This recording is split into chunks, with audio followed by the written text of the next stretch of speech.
फी सलातिल फज्र यौमिल जुमाती, जुमा के दिन सुबह की नमाज में क्या सूरत पढ़ी जाए।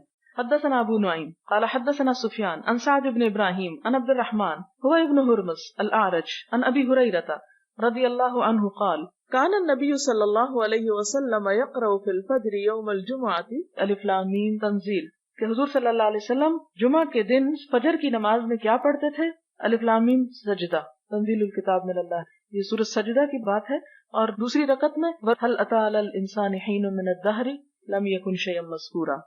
आप देखें कि इन सूरतों में जमीन की तख्लीक, इंसान की तख्लीक और क़यामत वगैरह का जिक्र है। और एक और हदीस में आता है कि ये सब कुछ जुमा के दिन हुआ।